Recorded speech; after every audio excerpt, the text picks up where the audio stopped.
Continue further. Okay, तो अभी हमने टाइप ऑफ ऑब्जेक्ट इमेज पढ़ा दिया था आपको, रियल वर्चुअल वगैरह। तो उसमें कोई डाउट है तो आप पूछ सकते हैं। नहीं? श्योर? ओके, तो अब हमारा सीक्वेंस क्या रहेगा पढ़ने का, थोड़ा मैं आपको ये बता दूं। राइट, हम लोग रिफ्लेक्शन पहले लेंगे। ओके, और उसमें बहुत ज़्यादा टाइम हम लोग स्पेंड प्लेन मिरर पे नहीं करेंगे। कोटा में ट्रेडिशनली करते हैं लोग, लेकिन हम नहीं कर रहे हैं। ओके, क्योंकि प्लेन मिरर कोई ऐसा चीज़ नहीं है जिसके ऊपर जेई में कोई चीज़ बन सकती है। ऑलराइट, तो हमारा जनरली जो डिस्कशन होगा मेनली वो स्फेरिकल मिरर की तरफ होगा डायरेक्टेड।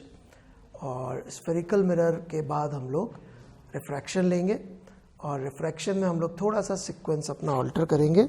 हम लोग पहले स्फेरिकल रिफ्रैक्शन लेंगे, क्योंकि उसका फॉर्मूला निकाल के एक्चुअली प्लेन का समझना ज़्यादा आसान पड़ता है। ऑलराइट, और जेई में जो मेन फार्मूला है वो स्फेरिकल रिफ्रैक्शन का ही है, जिसके ऊपर सवाल बहुत ज़्यादा बन सकते हैं। ओके, लेंस के अच्छे सवाल भी स्फेरिकल रिफ्रैक्शन के ही सवाल होते हैं, तो वो हमारी प्रैक्टिस सबसे ज़्यादा होने की ज़रूरत है। और फिर उसके बाद हम लोग थोड़ा सा रिफ्रैक्शन की सीक्वेंस से ब्रेक लेके टोटल इंटरनल रिफ्लेक्शन प्रिज्म ये लेंगे, या देखते हैं उसको बाद में कर देंगे, और लेंस पहले ले लेंगे क्योंकि लेंस की प्रैक्टिस ज़्यादा चाहिए होती है। और फिर लास्ट में टीआईआर और प्रिज्म हम लोग ले लेंगे। This is what I plan, ताकि अपना होमवर्क वाला पोर्शन भी थोड़ा सा शुरू हो जाए। ठीक है, नहीं तो फिर वो होमवर्क बहुत डिले हो जाता है, तो इस वजह से हम लोग अपना पोर्शन थोड़ा सा, जैसे प्लेन रिफ्रैक्शन हम लोग स्फेरिकल के बाद ले रहे होंगे, नहीं तब तक आपकी समझ में आने लग जाएगा ऑप्टिक्स में चलता क्या है। ओके, तो फिलहाल आज हमारा ध्यान रहेगा रिफ्लेक्शन के ऊपर। ओके, तो सबसे पहले लॉज ऑफ रिफ्लेक्शन।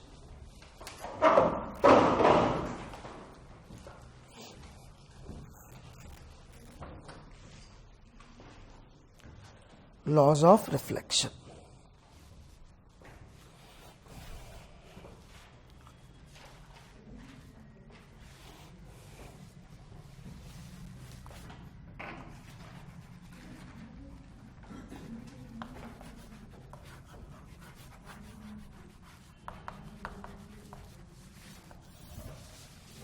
ओके, तो लॉज ऑफ रिफ्लेक्शन पे यदि हम थोड़ा सोचे तो basically there are two laws. First, the reflected ray lies in the plane formed by incident ray and normal. Okay, लिख लीजिए, the reflected ray lies in the plane formed by incident ray and normal.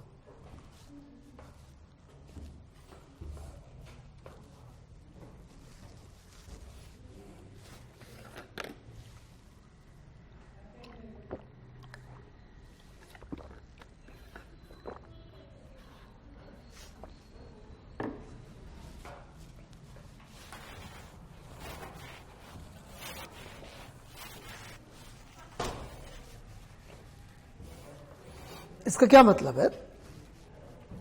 इसका मतलब basically ये है कि जैसे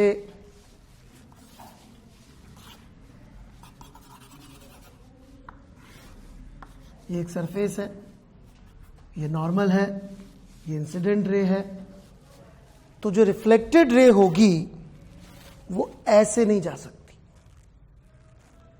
ऐसे नहीं जा सकती। It has to lie in the same plane. समझ आई बात? राइट, इन दोनों ने मिलकर एक प्लेन बनाया, जो आपकी रिफ्लेक्टेड रे होगी वो इसी प्लेन में होगी। It can not be like this, this और दिस। राइट, जैसे कि यदि मैं यहां पे समझाना चाहूं कि रे यदि यहां पर आई, ओके, तो ये इसी प्लेन में रहेगी, ऐसे नहीं जाएगी। It has to be in the same plane. It cannot go like this or like this. इस बात को पढ़े लिखे लोग वेक्टर फॉर्म में भी लिख देते हैं।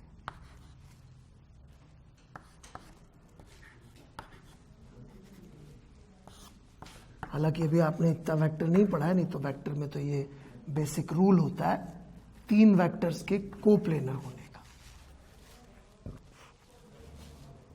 आई कैप इंसिडेंट रे का यूनिट वेक्टर की डायरेक्शन, आर कैप रिफ्लेक्टेड और N cap normal, alright.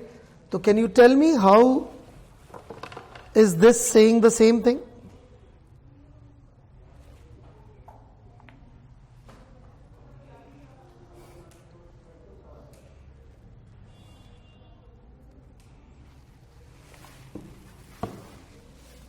Yes.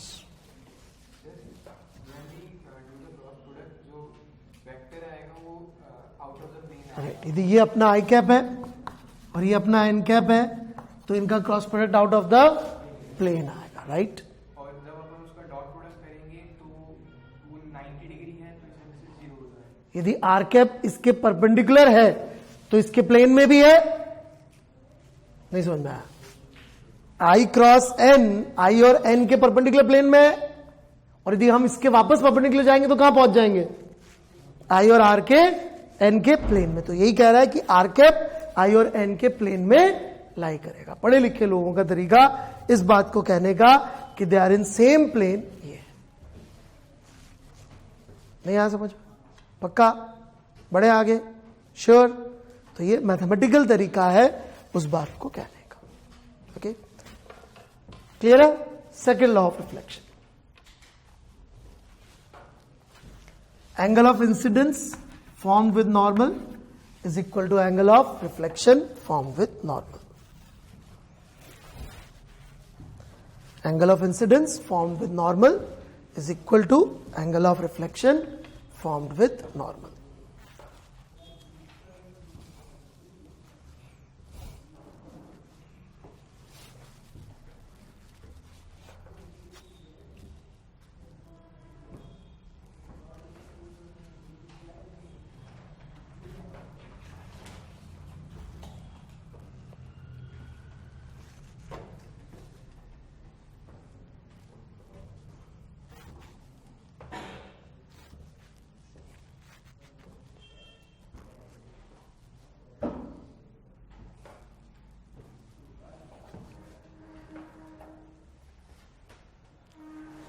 ये जो एंगल होगा और ये एंगल जो होंगे दोनों बराबर होंगे। मैंने दोनों पे थीटा लिख दिया है, नहीं तो यहां फाई लिख देता हूं। Theta is equals to phi, right? जो एंगल ऑफ इंसिडेंस है नॉर्मल के साथ, रिफ्लेक्टेड रे भी उसी एंगल पे जाएगी। बड़ा सिंपल सा लॉ है, 9th-10th में पढ़ते भी है शायद ये, कि angle of incidence equal to angle of reflection. Very very simple, no complication. कोई प्रॉब्लम यहां तक? राइट? अब जेई वाले इतने कलाकार लोग हैं कि वो जेई नहीं तो एक्चुअली ये सवाल तो इरोडोव का है कि बस इसी बेसिस पे भी सवाल पूछ सकते हैं। कुछ भी नहीं पढ़ाया देखा जाए तो मैंने अभी तक। सबसे ब्यूटीफुल सवाल वही होते हैं जो कम से कम पढ़ा के ज्यादा से ज्यादा मेहनत करवा ले। तो द क्वेश्चन इज दिस, सबसे पहले समझिएगा, यदि मैं आपको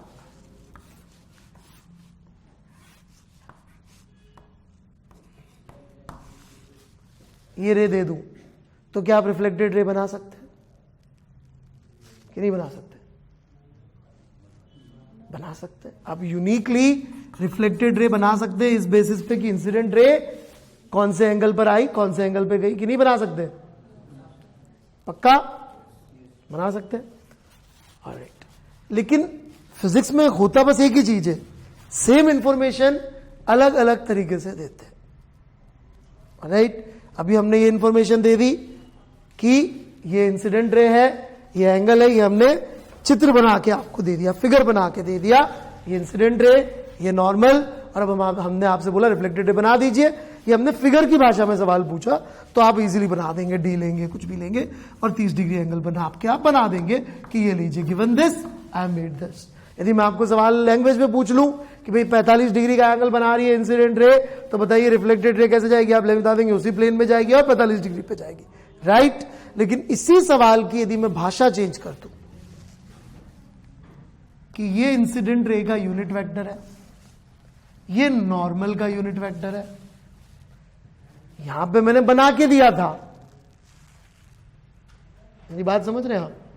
यहां पे मैं बना के नहीं दे रहा हूं यहां पे, लेकिन मैं पूछ और दे वही चीज रहा हूं, लेकिन भाषा चेंज हो गई है, डरावनी भाषा हो गई है जो अपन को समझ में थोड़ी सी कम आती है। लेकिन सवाल की स्पिरिट वही है कि गिवन दिस राइट दिस।